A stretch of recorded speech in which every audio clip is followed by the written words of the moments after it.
What's up, you guys? Welcome to the first inaugural episode of whatever the heck this show is over here on Without Parole Retro. You may also be finding it over on Mike's channel, which is... Oh, remind me what it's called? It's Team Brothership. That's okay that you forgot, because I forgot for a second too, because it's been a little while since I've uploaded videos. I knew there was Brothership in the name, but I forgot the team part of it. But this is I am trying to relaunch the Without Parole Retro channel, so you may be seeing that over here first. And that's it. Yeah, you guys might know me from PSVR 2 Without Parole, but if not, hey, I'm Brian Paul from this channel right here, Without Parole Retro. And this guy over here, man, we go back a long ways, over 10 years at this point. What's up, everybody? Welcome to Gaming Without Parole. My name is Brian Paul. Sitting across from me is the ever illustrious Mike Zeller. Yep. Yeah. Yeah. And I mean, and we've like you said, this is the first episode, but not really, because we've kind of done a few of these before. I mean, they're on Team Brothership, but do you want those, by the way? You can upload those to your channel. I don't care. Okay. I want to start fresh. I can appreciate that. And I did say that I'm going to be doing the editing for this. And what's interesting is that while I was talking about relaunching this and doing a retro podcast, I was talking about it on Gamescast Live over on the other Without Parole channel. And World of Long Plays was watching and said, hey, use my channel for all the footage you need. So that you don't have to go and play a bunch of games in order to capture new footage. And I said, well, that makes life insanely way much easier. So that was super nice of them. Yeah, shout out to World of Long Plays. You're gonna make my life a lot easier when the editing process rolls around for this. But Mike, we had a pretty good idea for an episode this week. We wanted to talk about gaming collections. Hey, you guys, Future Brian here. I was just editing this video, and I couldn't believe that I kept calling them video game collections when what I meant was video game compilations. Right? It's something that I kept saying and didn't even think that there'd be any confusion about, but video game compilations, when they put a bunch of games all on one cartridge, all on one disc. Sorry. Also, I think we're going to do this live from now on, so there's not all this editing and nonsense, and you guys can chime in with your opinions as we talk. So let me know in the comments below if you'd be interested in tuning into one of these episodes live. All right, that's it. Hopefully it's the last time you see me. Like basically retro collections, and the ones that we want, the ones that we think have done it well, and what we think makes for a good retro collection. I got to say, there's been so many collections lately on Switch that I honestly think that half of my Switch collection is collections. And I love it, man. Like some people are like, oh man, stop re-releasing old stuff. And I'm like, nope, I love it. I can't get enough of it. It's all about game preservation, just being able to play all these different versions of these different games whenever you want to, on a singular device. And I love that. What about you? Yeah, I made a comment a while back on, you and I have a kind of group text that we talked to a few other like game collectors, and I made a comment a while back about how close the Switch has come to being like really the only console I need, because it's got literally everything on, like most of my favorite games from over the years are available on Switch now. So I really like I like the Switch as a system in general, so it's really nice having kind of everything collected in one spot. And I know you and I are both really interested in like game preservation and game history, and like normally companies are really bad at that. So it's nice seeing, like, usually once something is released, unless it's like, something like Skyrim that they know they can just keep releasing it over and over again, like it's just forgotten into the ether. So it's nice seeing some companies, well, I'm sure we'll get into this, maybe not the companies themselves, but it's nice seeing some companies care about like older games and wanting to keep that stuff going and in the public consciousness. But yeah, I'm super stoked whenever they do retro compilations, because I love getting to revisit my favorites.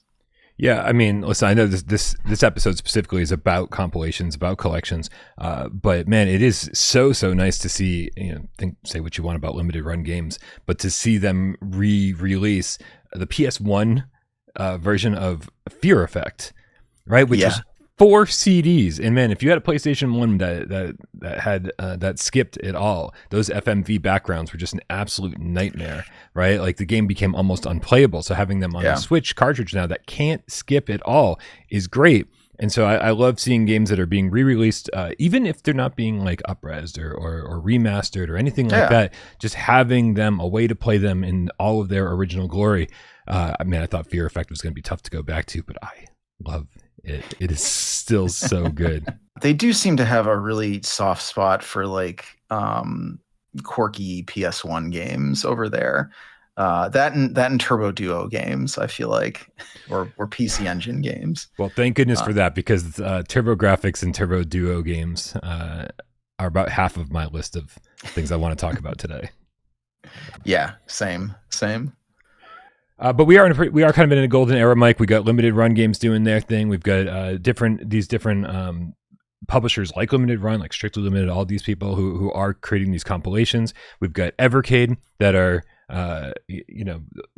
giving us all sorts of ways to play classic games. You know, even like because sometimes I feel like Evercade was made just for me, because they're releasing entire compilations that are just Commodore 64 re-releases, and I'm like, bro, that was my childhood, right? And so I absolutely love it. And then on top of that, allowing you to play it in a portable system, on your TV, on a little bar top arcade thing with their alpha systems. I mean, they're just, you can just tell that these guys really love money. I mean, old games. It is really exciting. I mean, they've done a lot of real bangers over there. Like their Neo Geo collections are excellent. They've done a bunch of like really quality arcade re-releases. Like they've done was it the Toplon collections? They're doing a bunch of those, which are all like rock solid games. But kind of the same as you, I the ones that I'm most excited about are like the little weirdo games. Like when they re-released or when they did that Duke Nukem collection. Yeah. I was really excited that they were releasing the 2 original like side scroller Duke Nukem games, which are not good games by any stretch of the imagination, but they've been games that are just disappeared. They're just lost, and now they're available on like a very accessible format, and that's pretty exciting. Yeah, I want all of those old Apogee games, like the old Commander Keen games. I want all of those to get a re-release. And I do think that Evercade might be our best bet for that. Yeah. Well, since we're kind of diving into it, before we talk about the collections that we still don't have that we want, maybe give me some examples of collections that we have gotten that you think have done it right. Yeah. So, I mean, definitely the ones that jump out the most for me right away are the Castlevania and the Contra ones. Not a lot of bells and whistles or anything on those, but just like very solid ports of a whole bunch of like really, really good games. And they usually made some effort to like throw in something a little bit, fancy with some of those too. Like, I'm gonna mix up because there's been three Castlevania ones. I can't remember which bonuses are on which collection, to be honest. Either. Yeah, but between the 3 of them, we've gotten ports of Dracula X for the Super Nintendo, which was kind of a lost game. We've gotten the really exciting one. We got like an upgraded version of Haunted Castle, which has always been like the bad Castlevania game. And now everybody that I've talked to is like, oh, this is like Haunted Castle is actually fun now. They like upgraded it and made it playable. How much do you care about bells and whistles? I mean, I know you were just saying like, oh, they didn't really give us the bells and whistles with this one, but like, how much do you care about that stuff? I mean, it kind of depends. Like sometimes it'll be interesting to get like, an art gallery or some kind of design docs, or I think we talked about, it's nice when you get different versions of games, like the some other good ones that I'll mention, the Turrican collections that they did. Those were really neat because they had like, there's so many different versions of those games. And I think they included like just about everything, like Genesis version, between the 2 collections, the PC version, the PC Engine version, all that stuff. So, like bells and whistles are fine, but it's nice when we get like something a little more robust like that. Yeah, I am. I'm a little bit torn, right? Because we another Konami collection that we got not that long ago was the Gradius Origins collection. And listen, I didn't look into it before I bought it. I just thought I fucking love Gradius. This is great. Yeah. I'm excited. Like let's get all of these onto one Switch cartridge. I'll be happy. And since I didn't really look into it, I guess I was a little bit surprised when it got here, and it didn't have any of my favorite versions of those games on the card. Right? It was an arcade collection, and and maybe they should have called it the Gradius Arcade Collection, or maybe they should have called it something else. But it does give them the opportunity to be like, we've done a Gradius Origins Collection Part 2, right? With the NES version that I think most people are familiar with the first game. Or my favorite version of it was the PC Engine version of Gradius, which is just, I mean, the sound and visuals are just so much better. You get the Game Boy Advance version on there as well. There's so many great sirens on my end, so many great versions of Gradius. And I was just like, oh, this is so cool. And then I was like, oh, well, it's almost there. But you know what? For the price, I'm like, it's cool. If you make a second collection, and I'll be more than happy to buy that. Which I think is going to be kind of a theme to this show, right? Some of the games we're talking about here there are so many games in the series and so many versions of each game that's like, hey, if you got to divide it up and make 2 separate collections to really make the money off of it, fine. Like there's a lot of content here. Yeah.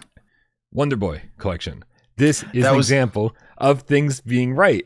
Yeah. They give us 6 games, and there's like 3, 4, 5 versions of each game, and I love that. I love that. You're not going to sit there and play like the MSX version of any game, not. Right? Probably not. Not over the NES or Master System version of it. Maybe Metal Gear.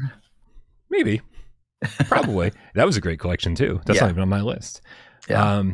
And that was actually the first way I ever played the MSX versions of the first Metal Gear game, which is cool.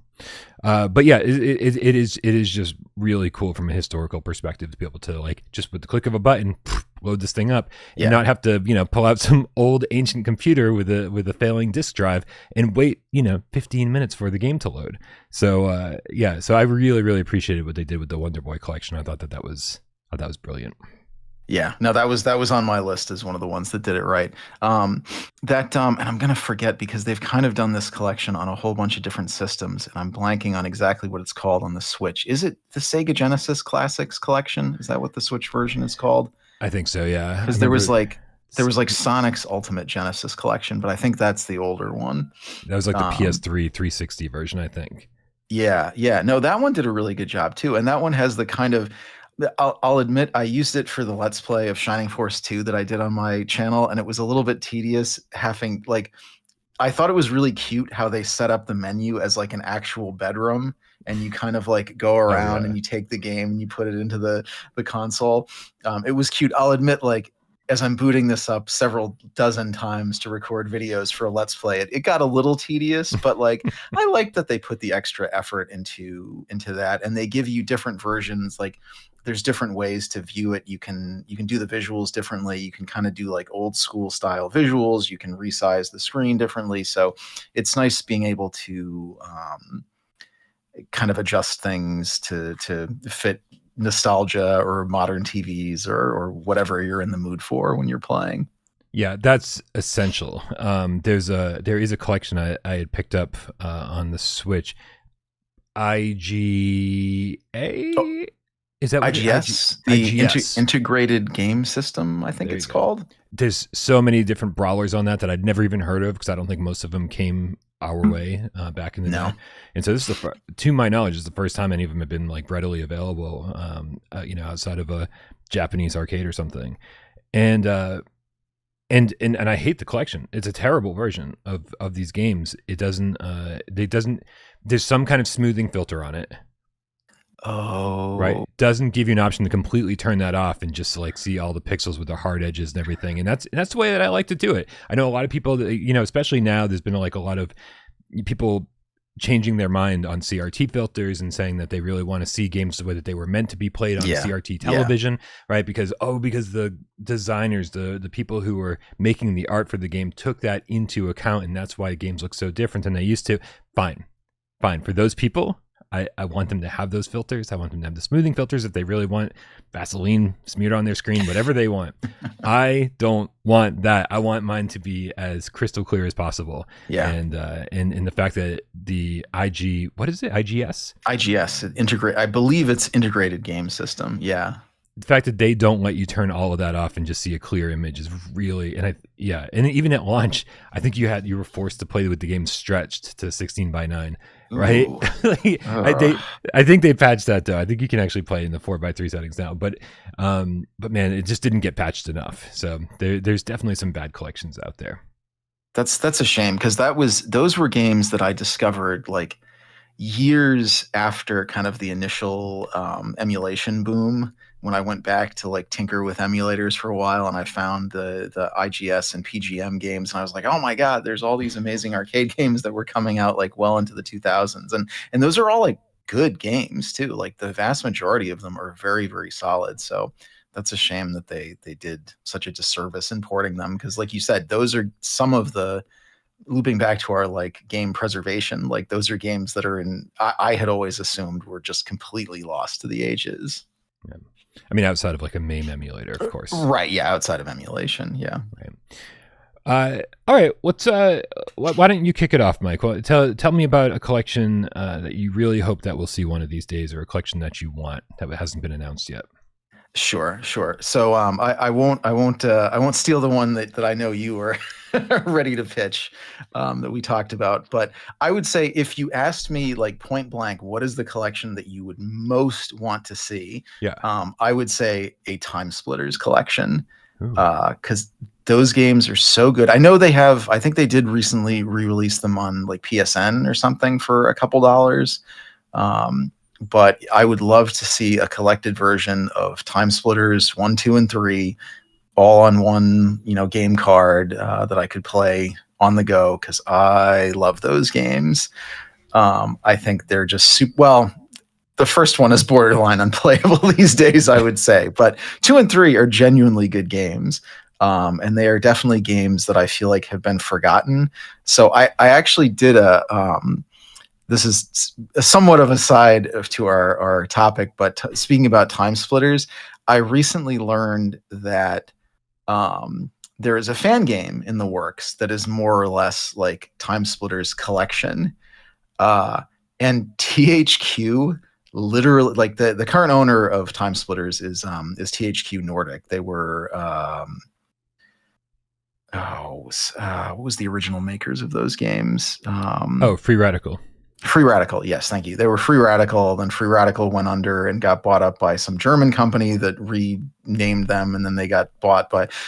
They ended up landing at THQ Nordic, and THQ Nordic cares so little about the Time Splitters brand that they actually gave the makers of this fan collection all of the assets for all 3 games. Oh, wow. They're like, you can keep, like, by all means, keep making your fan game. And here is everything, like all of the Time Splitters resources. They're literally worthless to us. I mean, on the one hand, that's really nice that like they're supporting the fan community. So I don't want to throw shade on them, but on the other hand, it is very, very indicative of just how much the Time Splitters brand is worth to THQ Nordic.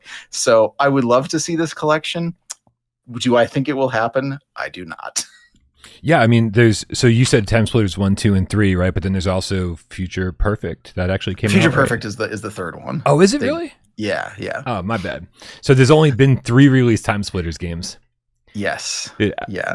I never played 3. I played 2 and was like, wow, they've really polished this thing. They made it into a real first person shooter.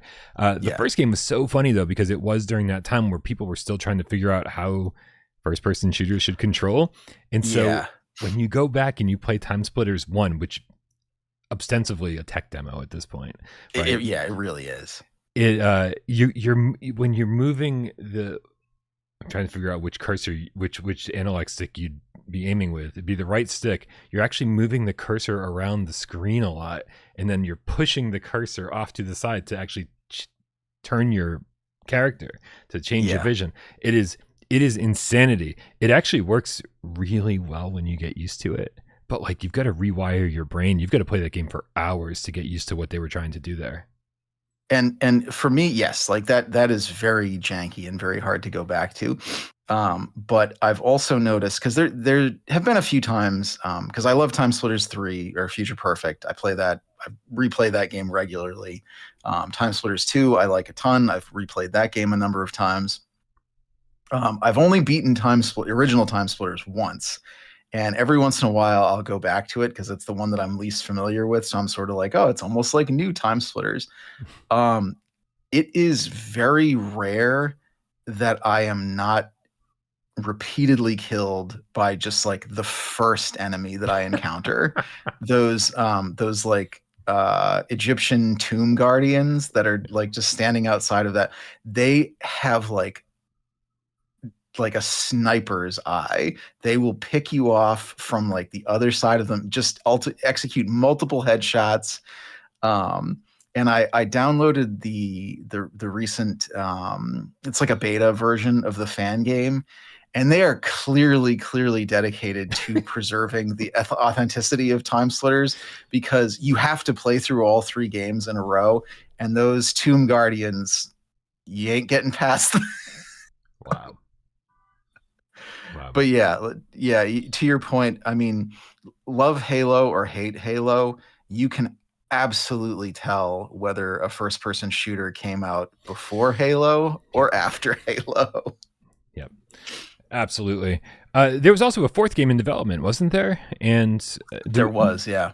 Like, do we know how much of that was being made? Do we know if they could kind of tie up the loose ends and shove like a kind of a beta crappy version onto a collection for us?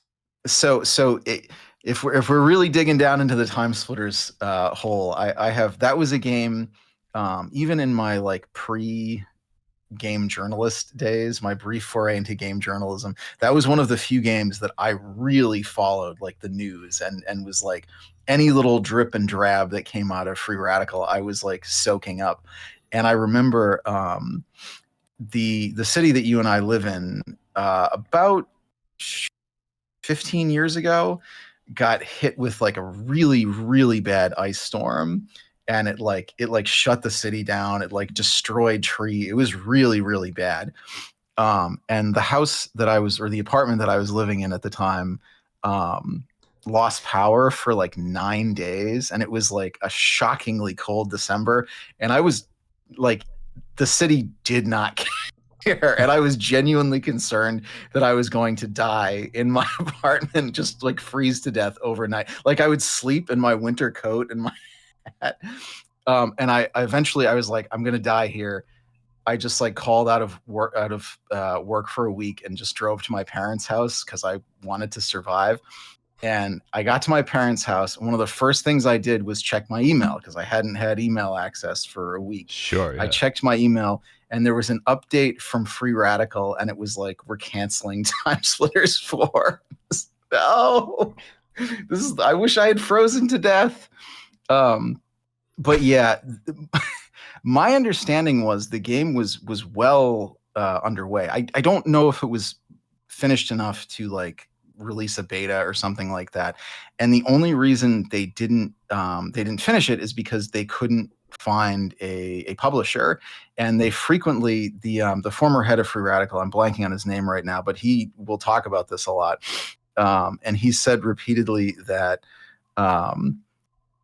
publishers were like, they just didn't they didn't understand the concept of like a comedy time. Like they wanted it to be like, well, where's your bald space marine? Like, where's your like, what's your alien race that you're fighting against? And they're like, the Time Splitter. You don't even see the Time Splitters. Like, what's going on here? And it was like they just didn't understand the joke, I guess. So, and I have heard a little drips and drabs over the years too, because every once in a while, somebody will talk to former Free Radical staff, and the former head has basically said like, oh yeah, we're never reviving that game. It's not viable. And he's actually said if the current owners ever bring Time Splitters back, he would recommend making it a I don't even remember, like last man standing shooter like Fortnite.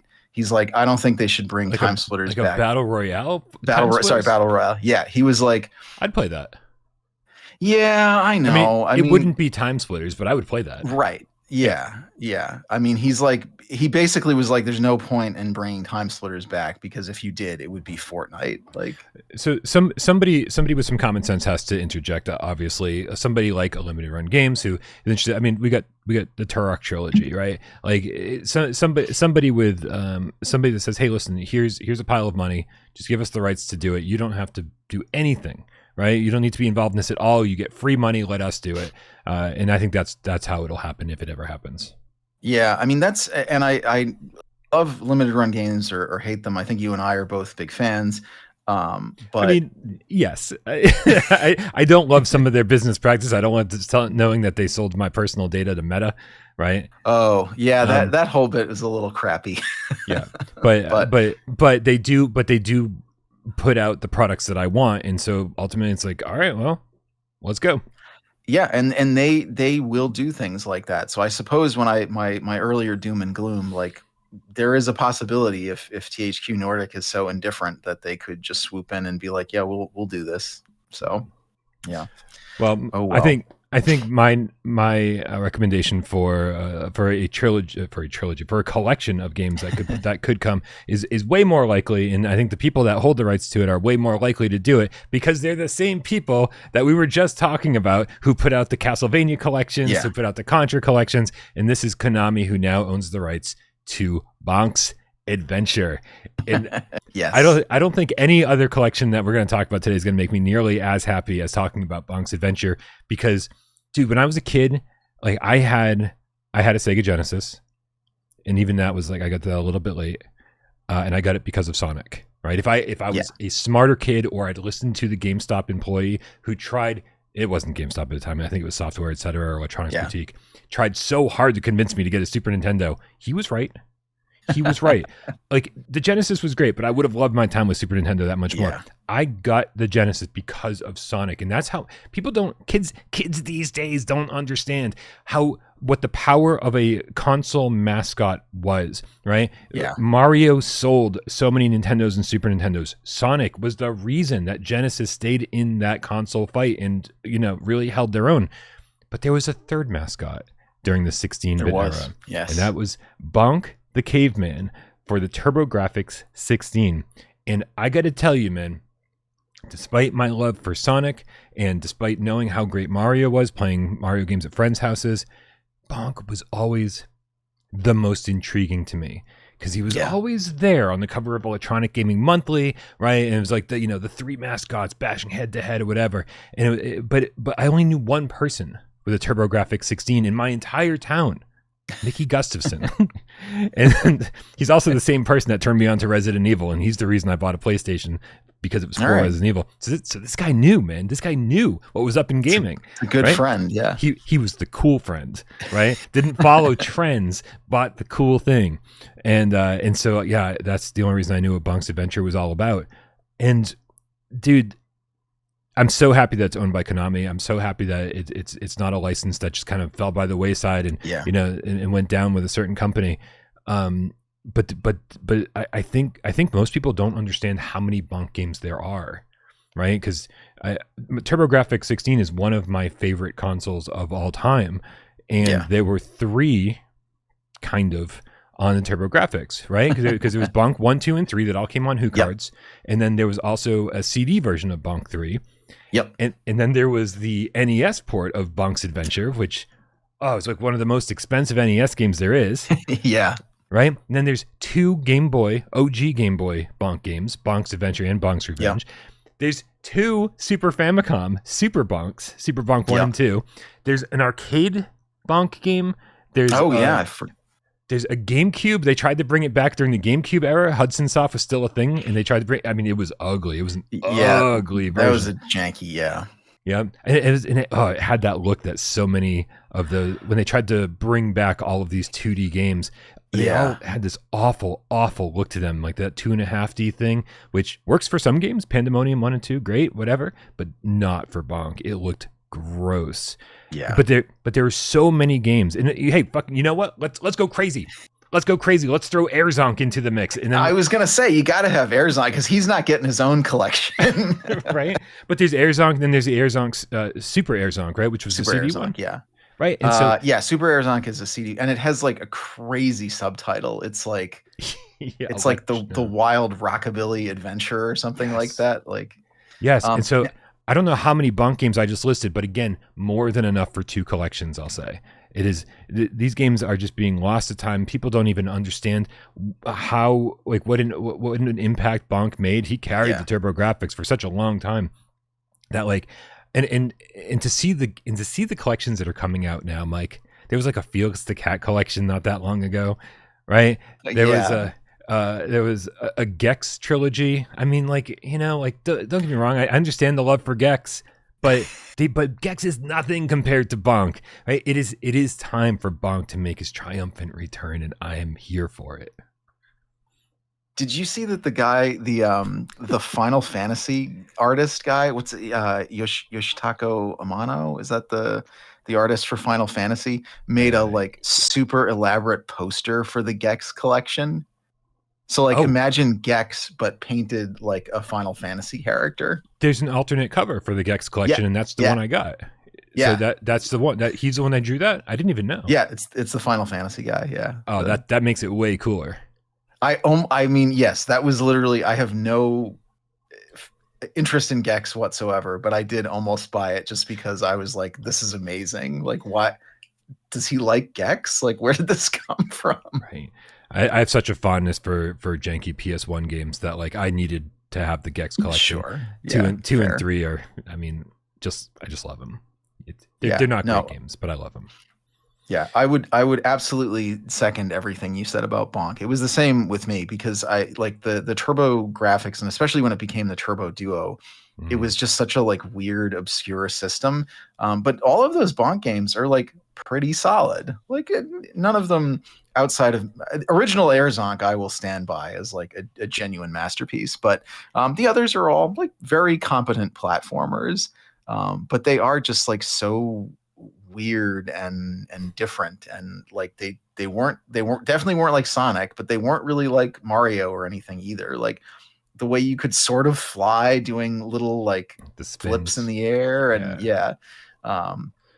the way he would like freak out like Popeye when he ate chunks of meat and like yeah, like change forms in completely bizarre way, almost like Akira like. Well, and with Bonk 3, I mean, like it was always a discussion. Is the TurboGrafx 16 really 16-bit, right? And when you see Bonk grow to like five times the size, and you're controlling this big, massive Bonk that's running around the screen, I just think that was such an interesting time in gaming. We're like, I didn't even know we could do this, right? Like, I remember it kind of reminded me of like the launch of the Sega Genesis when they were just like, just make the sprites as big as possible. That'll impress people, and that's kind of what they were doing with Bonk 3, and I loved it. It didn't control great when he did that, but I didn't care. I was like, this does actually add something new to the game. Yeah.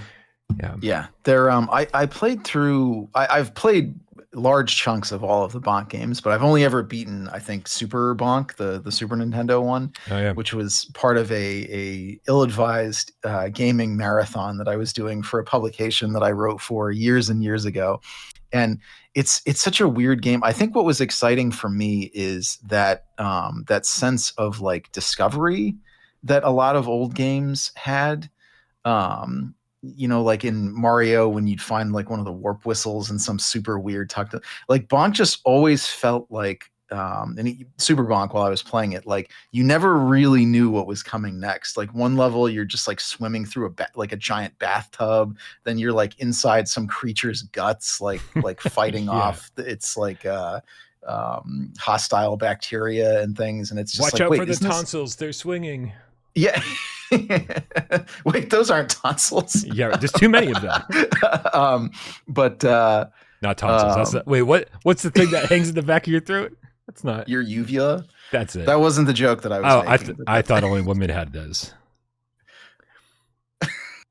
This we're going to retitle this episode "What Brian Knows About Women," and it's going to be very short. Oh man, I might not post this one on my channel. That's the goal. I'm gonna swear a lot. I'm gonna get all the views, Mike. They're all for me. That's fine. I'm okay with that. But yeah, it was just such a like weird little game, and it's like, wasn't this guy a caveman? Where are the dinosaurs? Like what? But yeah, I am also on board with the Bonk collection. I think that would be fantastic. Yeah, and when I brought up Gex to say, listen, this obscure other platformer got a collection, that wasn't the best example. I would say the best example is the Cyber Citizen Shockman collection. Talk about other games that are popular because of the TurboGrafx 16 and the Turbo Duo, right? Nobody knows who the fuck Shockman is. Nobody. Right? Yeah. I didn't even know him as Shockman. I knew him as Shubibinen. Yeah. And so, that's about as obscure as it gets, right? We didn't even get all of them over here in the United States, and we actually got Bonk games here in the United States. We had quite a few of them, and because some of them are so rare now, and some of them are just so obscure. And again, some people might know who Bonk is, but they probably don't know how many Bonk games there actually are. There's so many, and I just think that, man, easily 2 collections worth of games. Yeah. Looping back to what you do with the Shockman collection, there definitely has been unlimited run. Like somebody is really invested in the Turbo Duo, the PC Engine, and reviving, because similarly, we've seen 2 Cosmic Fantasy collections, right? And I had to write this other one down because I'm not going to remember what it's called. The new one, right? Yeah, Tenshi no Uta collection. Yeah. So like, we're seeing all of these like super niche Japan only RPGs get localized, and are any of them amazing games?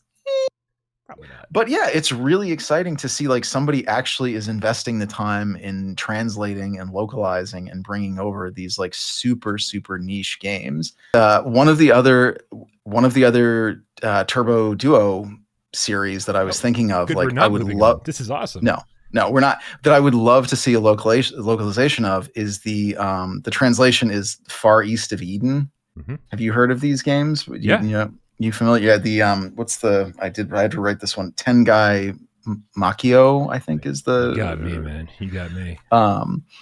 But yeah, they're kind of like comedy RPGs. There's 4 in the main series. 3 of them were TurboGrafx, and then the 4th one was kind of like the first 3 are like an actual trilogy, and then the 4th one is kind of its own thing. And they're like parody comedy games. They're like spoofing the history of Japan.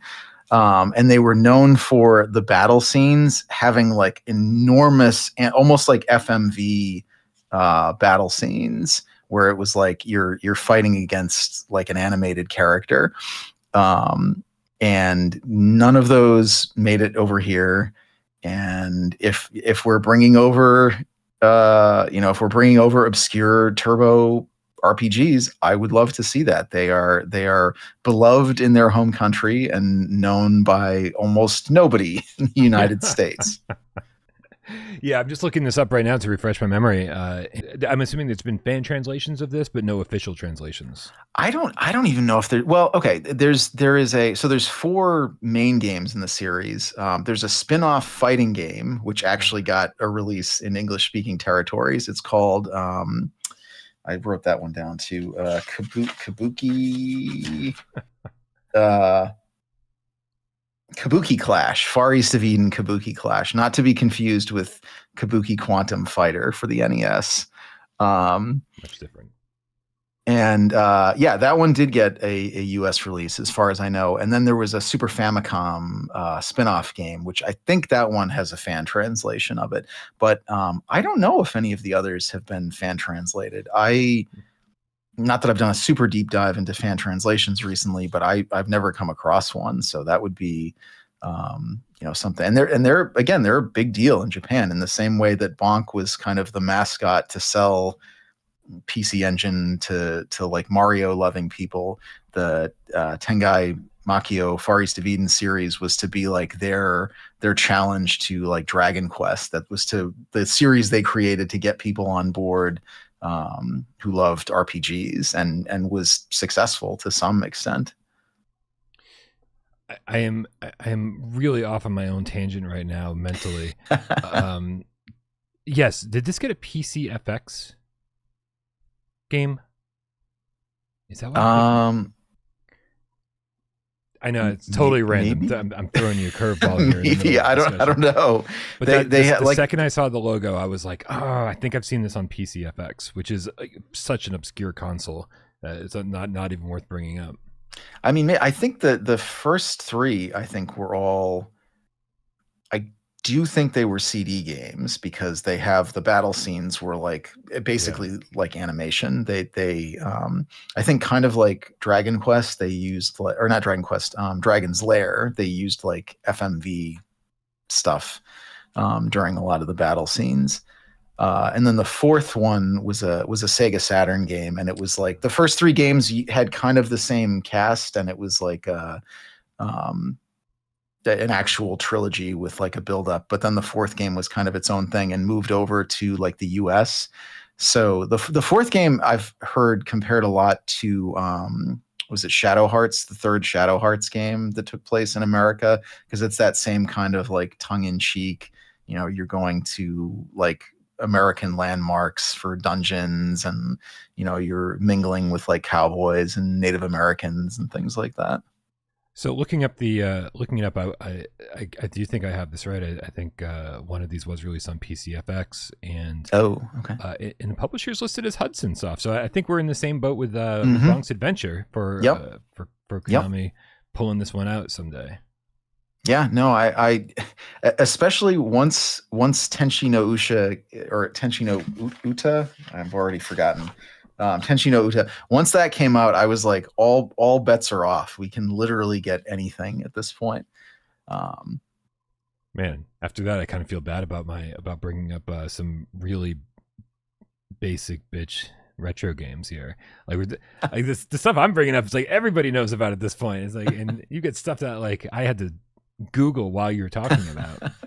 I have a few. I have an enormous list of collections that I would like to see, and I do have a few underlined as like ones that I thought would generate some discussion. Well, I'll go next, and I'll bring it back home for people who don't go as deep into this stuff as we do sometimes. But I would like to say that we need an Ys collection, Ys book 1 and 2 specifically, because the Ys series is still going on. That's the crazy part, right? It's not like there's not been a Bonk game in a very long time. There hasn't been a Far East of Eden game in a very long time, right? And so somebody has to go, this is a good idea. We should totally do something with this, right? But Ys, it seems like every 6 months they're announcing like a remake of an old game or a new game in the series. And honestly, Ys book 1 and 2, just let's start there, right? Because there are so many Ys games, but Ys book 1 and 2, I think, are just these great, straightforward RPGs. And I would like to play the Master System version and the Famicom version, but obviously, I think the pinnacle of book 1 and 2 was when it was released on the Turbo CD. We're getting back to TurboGrafx. We should just call this the TurboGrafx games that we want on Nintendo Switch. And because it really did. I think for the first time, if I remember correctly, the TurboGrafx CD add-on was the first CD add-on that, at least in the United States, right? Did it predate the Sega CD? And it did, else? Yeah. As far as I can remember, yeah. And so for a lot of people, it was the first time they'd seen FMV. It was the first time that they'd heard CD audio quality music to go along with their game. And I didn't even play it until I was in my 20s on an actual Turbo Duo. And I was still like very just like, enamored with the entire experience. Like somehow it was able to get me back into that mindset and like, the early 90s mindset where I was like, wow, this is really kind of beautiful and really just enjoyable. Because it kind of stripped away all the stuff that maybe scared some people off from the RPG genre. I know that as a kid, I saw turn-based battles and was like, yeah, I don't want to do that. Right? Easy, just run into the other character over and over and over again. Yeah. Like, cool. Literally just like charging down a hallway. Right? It was like legit, like one of the first action RPGs there were. And there wasn't even like a swing your sword button. It was just smash into other characters until you finally kill them. And it was good. It was almost, you know, that element of it made it really fun to grind, made it really fun, like to even almost as a, you might even call it a casual game these days, like at least that element of it, right? Yeah, and I will say, like, there are like, no, I love those. I had a very similar experience to you. I played those games in my mid to late 20s, I think, and I was like, this feels very timeless. Like, this doesn't feel like an old janky game that I have to make mental adjustments to. Like, those games have aged very well, and like the soundtrack is amazing. Like those East music slaps. But and I want to give them some credit too. Like, we were just joking how you're just banging into people. Like, they put in the effort to do it right, because there were other games that played very similarly, like Highlight and Lagoon, and like they're bad. Like, those are bad games. So like the East folks definitely put the effort in to like tweak it just right. Yeah. I have a shrieking cat behind me. It's not, your mic isn't even picking your cat up. Excellent. Great. I kind of want to hear the shrieking cat. Pick him up. And there's plenty of versions of this game that I haven't even played. There's like the MSX version, of course. Yeah. And I did have the PSP version, which was good. It was a nice kind of remake. I know there's a DS sort of remake as well. It would be really nice to have all these in one place. And again, that's why I'm kind of like wanting to cut it off and be like Ys Book 1 and 2 collection. Right, and then you can give us the different versions of 3 and 4 and 5 or whatever, right, before it gets to like more current gen systems. And I think for a lot of people, man, I don't know if anybody else out there is like me. Let us know in the comments. I have a hard time when I see a game is putting out its 11th, mainline game in the series. I go, I don't know if I want to start. I don't know if I want to jump into Ys 11, right? Because I just don't know. I don't know what the story is. I don't know anything about Adal, right? Let me start from the beginning. And so, and it's also really confusing, the naming conventions, right? There's like, they have like Ys Memoir, I think, the Oath of Felghana. Oath of Felghana is technically Ys 3, but it's just like a reimagining, right? It's so weird. I think it is. Yeah, I think that is 3. Wanderers, right? Wanderers from Ark of Nef. Yeah, Nefti is a remake of 6, I think. And so it's like, man, like, give us the original version so we know what we're playing remakes of or reimaginings of, right? It's just, I think it would be a nice way to get a lot of new players into a series that seems so far gone at this point and too convoluted and too confusing for anybody to jump into for the first time. I think. Is it Falcom who owns? Nihon Falcom, which is, they're not owned by Nipponichi, but Nipponichi seems to be kind of managing all of their series in the US these days, I think. But I think they'd see a lot of new Ys fans if they allowed us to start over from the beginning and show us all the different versions that these games had. I think that would be a lot of fun for a lot of people, including myself. And I've played the first, I'm going to say 3 games. I think I've played the first 3 games, and that's kind of it. Yeah. No, I mean, I think the first 6 are sort of well within that like retro territory. Once you get to 7, I think there was kind of a shift to be a little more like modern style action RPGs. And that's fine, right? I think 7 is correct me if I'm wrong, is that was PlayStation 2 and PSP or PS Vita? No, wait, I don't even know where 7 was Vita. Okay. Yeah. And so, so you are starting to get into like much more modern era of gaming. But hey, like, you keep the Ys collections coming, right? I could totally see that being on an Ys collection 3, have like 7, 8, and 9 or something like that all together. Just make it easy for people to get into the series, especially when you're trying to sell new games to customers. Yeah, no, that's fair. All right, Mike, I don't want this episode to go on forever, so let's each talk about one more collection apiece. All right. And if we need to do a part 2 to this, we'll see if the people want more, and we can always revisit this and do a part 2. Sure. I've got a huge list. So, all right, then I will in the interest of tying in thematically to some things that we've already talked about before, there's another collection that when I was going through like what I would really love to see,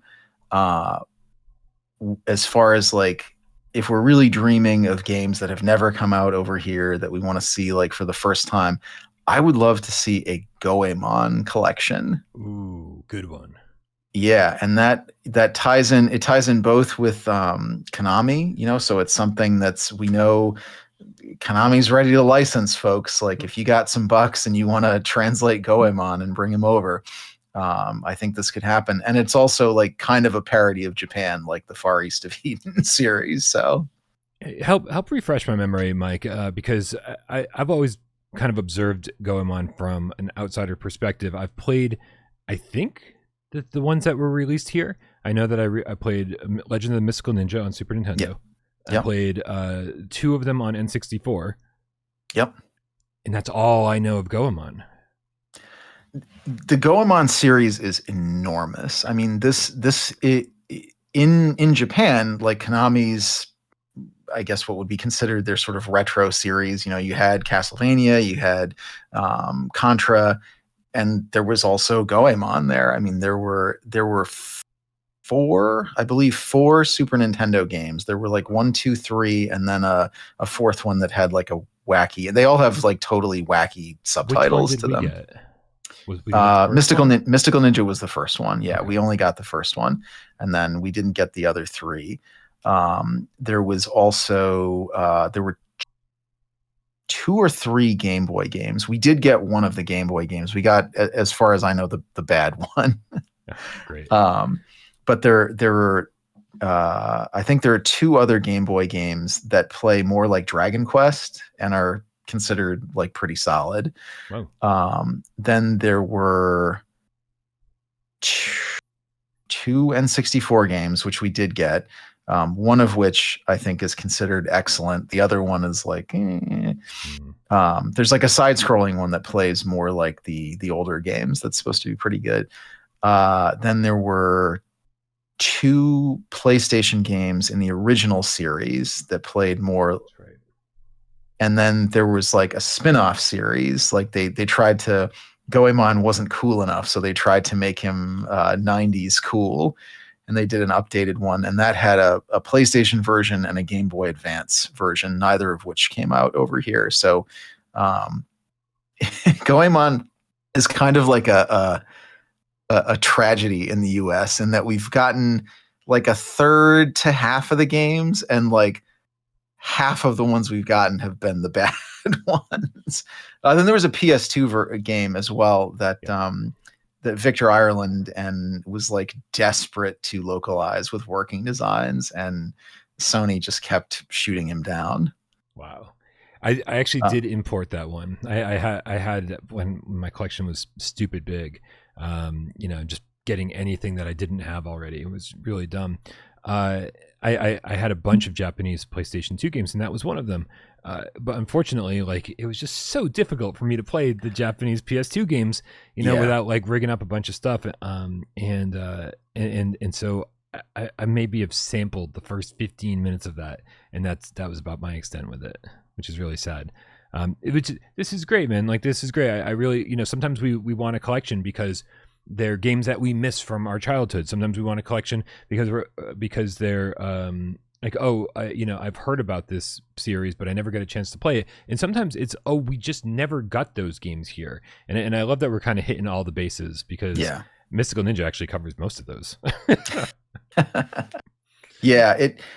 The only thing that because I think the reason that we didn't get, well, I think there's 2 reasons that we didn't get those games in the US back in the day. One of them, they're just super, super Japanese. I mean, even though they are, at least the Super Famicom ones are by all accounts like very, very solid little action platformers with sort of light RPG elements. They're very, very Japanese.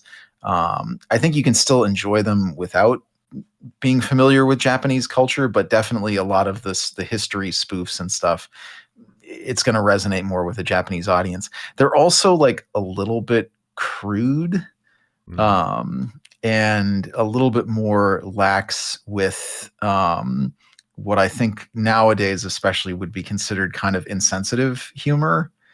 I don't know. There was a little bit of a scan. So they all got fan translated recently. Did you hear anything about this? The Super Famicom ones? Nope. And the translator got kind of dogpiled on and pushed off the internet for being insensitive. But he was like, I'm just literally I don't endorse any of the jokes. I'm just trying to do a literal translation of these games. And that's what the text says. So I don't know, a little bit, not to get political or anything, but yeah, they're a little raw, and you have to kind of take them with a grain of salt these days, I feel like. Sure. Yeah. I mean, listen, things people who didn't grow up in the 80s and 90s won't understand, but things were different. Yeah. And so, yeah, you definitely have to play things in the context in which they were released. So that's definitely one that I would like to see. I'm going to go about as mainstream as I think we're getting. Maybe, I don't know. I think you beat me with Call of Duty collection. How did you know? This is everything I've ever wanted. No, I'm gonna go with and this is massive because there's so many entries into this series.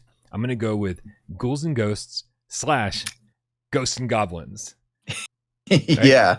And because, listen, the last time, is it just maybe I've missed something, right? But I know that Capcom has been pretty good about releasing collections, especially when it comes to Mega Man, right? We're actually getting, we get the Battle Network games, we get the DS games are on their way to Switch. The Star Force ones, that's pretty exciting. Right? I sold all those off when I sold my collection, and I was like, oh, you know what? To me. To you, and buying those back would be insanely expensive. And so this made me so happy to know, hey, I can have all these games and all their alternate versions, and some of those alternate versions are crazy expensive, right? They've also got the Legacy Collection, they've got the Mega Man X collections. So Capcom's not averse to doing it. But the last time I've seen, and hopefully you can shed some light on this, the last time I've seen Capcom do like just a big collection with Ghosts and Goblins in it or Ghouls and Ghosts was like on the PlayStation 2. I remember they had those Capcom Classics collections, Volume 1 and 2, on the PS2, I think Xbox, maybe GameCube, but also on the PSP, right? But I just haven't seen them really dive back into this series specifically. I think the original arcade, so Capcom's got some new collection that's coming out, like the Arcade Classics limited run just posted about it. It's like run. I do think there's 1 or 2 Ghosts and Goblins games on that, but it's it's the arcade versions. That's and so that's the physical version of a digital arcade collection that's been out for a while. And they're great. I actually really like the UI because you kind of like go all the arcade machines lined up. It's really nice. So good point. However, I want them to Wonder Boy the crap out of this, right? I want all the different versions, because let me tell you, Mike, I've got a backstory. Go back with me about 40 years, and you'll find me in a small little town with a bowling alley. And in the bowling alley, there were like 2 arcade machines. And I was a kid. My parents weren't giving me quarters to waste on an arcade machine. Like my parents didn't even like me when I rented video games. Right? They would rather be like, why don't you just save up? And after you have 5, 6, 7 rentals, you can own a game. And I'm like, this has sort of been my mentality all of my life. Right. Yeah. and so they definitely didn't like the idea of putting a quarter into a machine that you get to play for a couple minutes at best. And so I saw, whether it was Ghosts and Goblins or Ghouls and Ghosts, I have a very hard time distinguishing these series from each other. And so I don't even know which one it was that I saw, but I just remember seeing it and going, that's the coolest thing I've ever seen. Going home and telling my dad about it. And I said, I don't know what it was called. There's something about goblins or ghosts or something. I was like, but you're this knight in armor and there's zombies coming up out of the ground and you run through a graveyard and whatever. And all the credit to my dad, tracked down a Commodore 64 copy of Ghosts and Goblins. Oh my God. And I still can hear they changed the music and obviously the sprite animations were different, but that's the version that I have in my head whenever somebody brings up the series is the C64 version. And since then I've played lots of other versions, right? But that's the one. And I don't know if you've ever played it, but the music on it, it's almost like a Halloween like like if you were gonna have a haunted house and you just like need music in the background, like it goes, it's like ooh, ooh, like it sounds like it's like ghosts trying to like scare you or something. That's the soundtrack of the C64 version. So that's what I need, Mike. I need a version where it's the C64 version, all the different computers that it was on. I need the the arcade version, the Game Boy Color version, the Super Nintendo version, the Genesis version. All of these had like different naming conventions, and I think this is the first time we've talked about it on this episode. There were 2 Ghosts and Goblins games on iOS called Gold Knights. I've never played, and so many of those old iOS games or mobile games, cell phone games, are lost to time, right? Yeah. And also, they have stupid controls where you have to, use a directional pad on screen and push buttons that are on screen. Remap those to a normal controller, to the Switch controller, and let me finally play those games for the first time with like decent controls. Talk about game preservation. That's the kind of stuff that would just get lost to time. So that's a really, really big one for me. I would love to. Oh, and Ultimate Ghouls and Ghosts or Ghosts and Goblins on PSP. I need that as well. There's they actually came out with a new game a couple of years ago. It's download only. I don't think it's gotten a physical release, but it's supposed to be pretty good. Yeah. That's the first one that you brought up that I also had on my list, because I think we're knocking it out of the park. Yeah, so I'm sure that as in addition to all the standard 2D side-scrolling platformer entries in the series, you've got some more on your list that you want to add to this. I bet. Well, so would this collection also include spin-off series? Yes. Gargoyles Quest. Yes. Although you can make it its own collection. Like I want Capcom to make some money off of us, and so sure, sell that us too in Ghosts and Goblins Collection Part 3. Yeah, because the Ghosts and Goblin games have popped up occasionally, like we were saying, popped up occasionally over the years on arcade collections, but those 3 Gargoyles Quest games are just like gone. So but they're so good. Those were 3 of the first games I ever reviewed on Without Parole. Oh yeah, I loved it. So Gargoyles Quest 1 was the Game Boy game. Was Game Boy, yep. And then the NES got Gargoyles Quest 2. Yep. And then Super Nintendo got Demon's Crest. It didn't even have the Gargoyles Quest. Right. Demon's Crest, not Demon's. Yeah. Gargoyles Quest 2 is kind of like a more expanded version of the original Gargoyles Quest. And then Demon's Crest is like totally its own thing. Gargoyles Quest is a little more RPG-like, where Demon's Crest is more of a straightforward platformer. And remind me, with like, who's the character we're playing as in those games? It's the Firebrand, the red Aramer, the Firebrand, the red Aramer. So just this not insignificant, but pretty insignificant enemy in a 2D side-scrolling platformer now has its own series of games, and they turned them into RPGs, which is crazy. But what a great use of Mode 7, by the way, on the Super Nintendo. Yeah, love that. Yeah, those are really fun games. I actually have an Arthur and a red Aramer action figure, like just off camera. They're just out of reach. Otherwise, I'd grab them and pull them over. And since we're going with spin-off series, let's get Ghosts and Goblins Collection Part 4, Maximo Goes to Glory, and Maximo. Yeah. Is it? What was the name of it? What was the Maximo game? Army of Zin versus the Army of Zin. Yep, that's it. It's like robots or something. Yeah. Let's bring them all over, man. Like that. There are so many games on the PlayStation 2 that just never really ended up anywhere else. And, right. And if we're gonna do a 4-part Ghosts and Goblins collection, like let's go, Capcom. Let's go. And honestly, man, like I was bringing like random games over here just to kind of remind myself. But let me tell you, man, like I got to say something, because when we're talking about a Ghosts and Goblins collection having like 4 parts and having like literally dozens of games that I want included and stuff that some people have heard of, some people haven't, whatever, blah blah blah. It reminds me of the Neo Geo collection that they've got going on, right? Yeah. I hate these collections, but I love them. Like I feel like they are necessary, right? Each one has 10 Neo Geo games on it, but the UI is terrible. Have you played it? Have you played any of these collections? I haven't, but I have some thoughts as well. Yeah. So the title screen comes up and it's literally just 10 boxes. Which one do you want to play? There's no box art. There's no history of the game. There's no nothing. And I think it's so great that they're doing this, right? Because I think they're up to 8 volumes already. There's definitely a few in the pipeline. I think if you count the ones that haven't officially, but that are like up for pre-order now, I think they're up to volume 10. Right. So we're talking about literally 100 Neo Geo games. And so I'm so glad that somebody is, being proactive and getting these out there and making them easily accessible and just, I mean, Neo Geo games, man, like talk about like when we were young, like it was one thing to say, oh man, I've never met anyone with a TurboGrafx 16. The only people with a Neo Geo were super fucking rich kids. Yeah. Right. Because what the console was a few $100, and then on top of that, each game was a few $100, which was just for the normal kid in the 90s, just an impossible ask, right? Yeah. Hey mom, can I have Blues Journey for my birthday, Christmas, next birthday, and next Christmas? Like, can I get one game every 4 holidays? Like, that's like a port of an arcade game too. Right.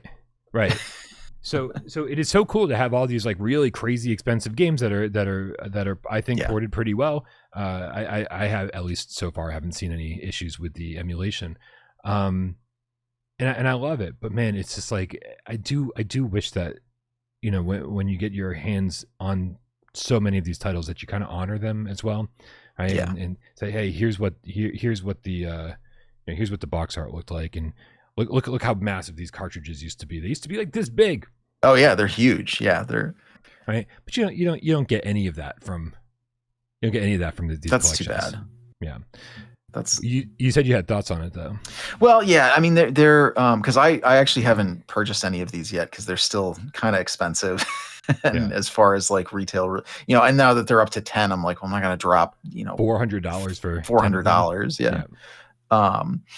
But yeah, the theming of their releases is very odd because it's like it just kind of feels like they're not grouped by series. They're not really grouped by time either, I think, because I've seen like the Metal Slug games totally scattered around.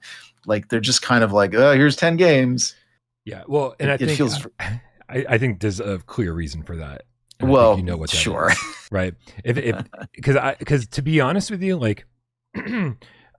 As much as I love Neo Geo games, I have no interest in all the one-on-one fighters. Yeah. Right. And so they have to like space those out and give you like 3 or 4 on each of these collections and then say, also here's Shock Troopers. And then we know you want that, Brian. Right. And here's Prehistoric Isle too. We know you want that one too, Brian. Right. And so if they threw all the Shock Trooper games on one collection, that might be the only one I buy, or all the Metal Slug games on one collection. Right. That might be the only one I buy. But knowing, they've convinced me to buy all of them because there's at least a few on each one that I want. Yeah, that's exactly each time I've looked at them, I'm like, oh, well, maybe I can kind of cherry pick the ones. And then there's always like, there'll be like 1 or 2 games that I'm really into on each collection. Yep. So, but again, if people are going to take the time and effort and bring us the things that we want, I'm the kind of person that says, yeah, like I take my money. Like I want to pay you to get the things that I want. Right. And I want to support that. And to the point that I want every single Neo Geo game to be released on these collections. And so, hopefully they get to the point where they say, okay, that's all of them. And I go, oh, great. Here now I have every single one of them on my Switch physically on top of it all, which is nice. That's speaking of Neo Geo, that's kind of what they did with the Neo Geo Pocket Color collections. There's like 2 collections, and that's pretty much all the games on the Neo Geo Pocket Color. Yeah, I really enjoyed that because I had a Neo Geo Pocket Color when I lived in Tennessee. And there wasn't a ton of great games on it, but the Metal Slug game was good, and the Dark. Yeah. What's the RPG? Dark Arms. Dark Arms. Is that it? Yeah, I think so. Dark Arms is great because they let you do the thing that like Kadash lets you do, where you just enter the first level and just grind until you get bored of grinding and just level up, and then like people always tell me Kadash is hard, and I'm like, well, you don't play it like I do. I spend an hour in the first dungeon grinding before I even attempt the first boss, and then I'm like super leveled up. I like when games let you do that, and that's what Ease Book 1 and 2 let you do that. So yep. I think there's a reason why I'm talking about all these games today, and it's all because they let you cheat. They let you game the system. Yep. Yeah, I was big into Card Fighters Clash back in the day. I love me some Card Fighters Clash. Very nice. Very nice. All right, Mike, I think that's going to do it. We've got a nice first episode, or fifth episode, depending on which channel you're watching this on. And so, listen, guys, let us know in the comments below. Do you like this? Do you like this? Are you getting suggestions for what we're doing here? Do you want another episode of us talking about collections that we want and collections that have done it right? Do you have suggestions for other topics that you want to hear us talk about? Or do you just hate us and say, oh, guys, more retro content? That's the last thing this world needs. Because we kind of agree with you. Yeah. It's there is a little bit of it online, I would say. Yeah, but you know what? It's one of my favorite topics. It's one of my favorite topics to talk about. And if anybody has found this channel but does not know about PSVR 2 without parole, guys, go buy a PSVR 2 headset. I love talking about VR games as well. That's what I do on my channel. And if you want even more retro content, make sure you go over to Team Brothership over on YouTube, where Mike and his brother and friends and assorted others, yeah, do some long plays and occasionally podcasts. It's a good time. All the links will be in the description below, so come find us over there. Thanks so Mike. Thanks so Mike much for being here. I got it. Yeah, you're welcome. It's fun. We whenever we get going talking about retro stuff, we just kind of go. So it's a good time. Anytime I show up at your house or you show up at my house and we have discussions like this, in my head, all I can think is, we should be filming this. Yeah. So I'm glad we got to. All right, Mike, talk to you soon. And everybody out there, we'll see you next time.